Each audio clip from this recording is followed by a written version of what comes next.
Comment éviter d'autres drames comme celui de Granby? C'est la question qui nous anime depuis près d'une semaine maintenant. Et Camille Bouchard, il est professeur retraité de psychologie communautaire à l'UQAM, ancien député et surtout auteur d'un Québec fou de ses enfants. C'est un rapport, justement, qui traite de cet enjeu-là. Alors, il a une expertise bien précise dans le domaine. Il signe une lettre ouverte ce matin intitulée « Pour nos enfants ». Il est avec nous sur le plateau pour en parler. Bonjour, M. Bouchard. Merci. Bonjour, madame. Un plaisir. Vous en êtes où dans vos réflexions ce matin sur la tragédie cette semaine? Bien, j'en suis au point d'espérer que ce qui nous anime maintenant, là, depuis une semaine, on est vraiment hanté par cet événement-là, cette situation-là. J'en suis à espérer que ça nous hante le plus longtemps possible. Parce que voilà un événement qui nous secoue, mais comme l'actualité n'arrête pas de nous alimenter d'autres événements qui vont nous secouer à propos de d'autres tragédies, on va avoir tendance comme société à l'oublier. Mais ce qui s'est passé est assez significatif, ce qui s'est passé à l'Assemblée nationale. Moi, j'ai été chercheur à l'université, mais j'ai passé 7 ans à l'Assemblée nationale, dans l'opposition. Il y a certains moments comme ceux qu'on a vus avec le premier ministre qui demandent aux gens d'oublier leur partisanerie et de se rassembler autour d'un effort national pour tenter de trouver une solution à des situations qui ne devraient pas exister en passant. Ça me donne, à moi, en tous les cas, un espoir. Et je trouve que c'est un signal qui est très fort d'un point de vue, non simplement politique, mais d'un point de vue social. On l'a dit, il va y avoir un après-Granby. Il va y avoir un après-Granby. Et j'espère, moi, qu'on ne lâchera pas cette idée qu'il nous faut une instance transpartisane ou non partisane pour arriver à avoir ce qui, dans notre système d'accueil des enfants, jusqu'à la fin de leur développement infantile et de jeunesse, jusqu'à 18 ans, quels sont les services, les programmes, les lois, les politiques que l'on a adoptées durant les dernières années qui vont bien et celles qui nous font défaut. Il faut revoir ces politiques-là? Il faut revoir tous nos services et programmes. Parce que, écoutez, regardez, on est dans une société prospère, on frôle le plein emploi, et pourtant, la misère économique est associée, vous le savez, à la maltraitance envers les enfants. C'est pas automatique, mais c'est un grand risque. Moi, j'avais dit en 1991, la misère économique, c'est comme une courbe dangereuse. Vous vous engagez avec votre auto là-dedans, c'est pas nécessairement le cas que vous allez faire un accident, mais les risques sont plus grands. Or, nous sommes dans une société riche, prospère, qui se développe bien économiquement, mais le taux d'enfants, le nombre d'enfants qui arrivent chaque année au guichet de la DPJ ne cesse d'augmenter. Il y a eu une augmentation de 66 % durant les 15 dernières années. Par jour, là, ce que ça veut dire, ça, c'est que le téléphone sonne pour l'équivalent de 4 autobus scolaires remplis d'enfants. Par jour. Et vous devez répondre. Quand vous êtes à la DPJ, voir si le signalement est fondé, si les faits sont assez sérieux pour qu'on puisse continuer l'évaluation.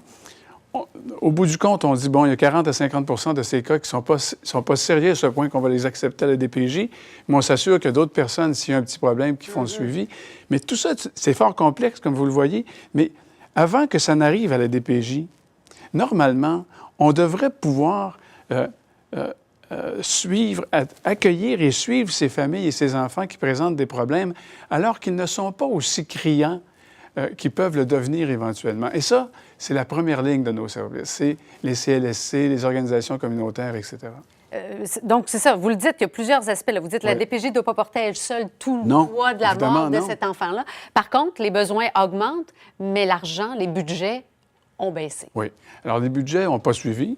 Quand vous avez une augmentation de 66 % de clientèle dans n'importe quelle organisation, dans n'importe quel commerce, vous organisez pour avoir plus de gens pour accueillir les personnes qui se présentent, ça n'a pas été le cas. Ça n'a pas été le cas. Et plus que ça, moi, j'utilise l'expression « on a désossé le système ».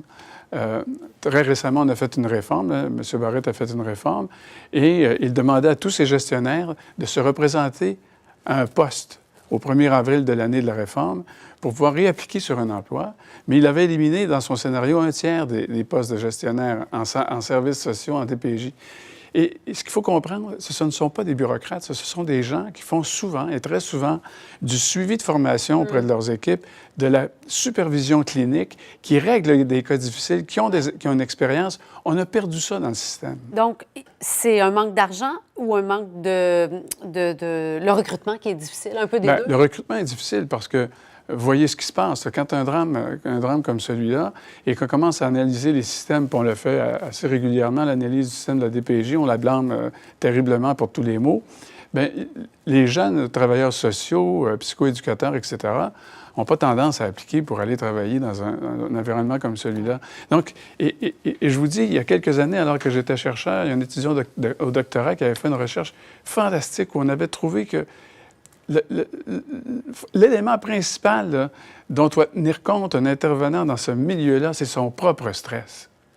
On a peur de manquer notre coup. On a peur même d'être... Souvent, ce sont de jeunes femmes qui ont peur d'être agressées parce que vous intervenez à un moment où la famille est en détresse et souvent, elle ne veut pas vous voir. Ils ne veulent même pas vous parce laisser rentrer. Non, parce qu'elle se trouve coupable, ou bien elle se sent coupable ou inappropriée vis-à-vis d'un comportement qu'elles ont eu ou pas à propos de leur enfant.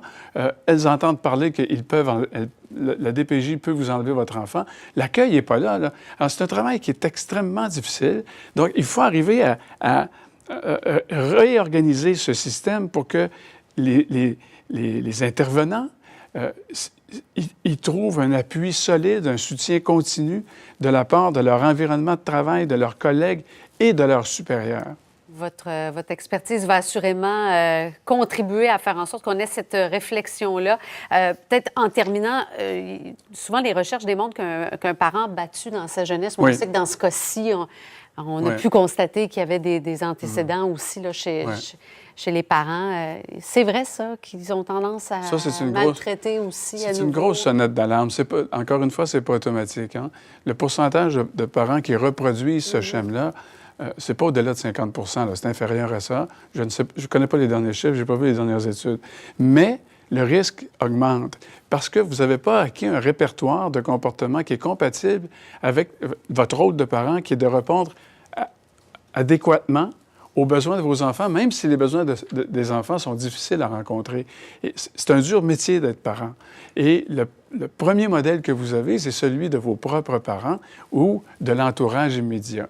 Alors, évidemment, si vous n'avez pas accès à cela, votre répertoire de comportement approprié comme parent, il est mince. Alors, la probabilité que vous soyez un parent au-dessus de la mêlée, que vous vous sentiez compétent, diminue. Donc, d'autant plus nécessaire d'entourer ces personnes-là immédiatement à la naissance de l'enfant de ressources appropriées. Écoutez, je sais que vous faites le parallèle avec le taux de suicide qu'on a réussi à réduire aussi. Hein? Donc, il y a du travail qu'on peut faire. On a fait des belles choses au Québec. On est capable de relever ce défi-là, je suis persuadé. Merci beaucoup, Camille Bouchard, d'avoir pris le temps d'être avec nous. Je vous en prie. Bonne journée.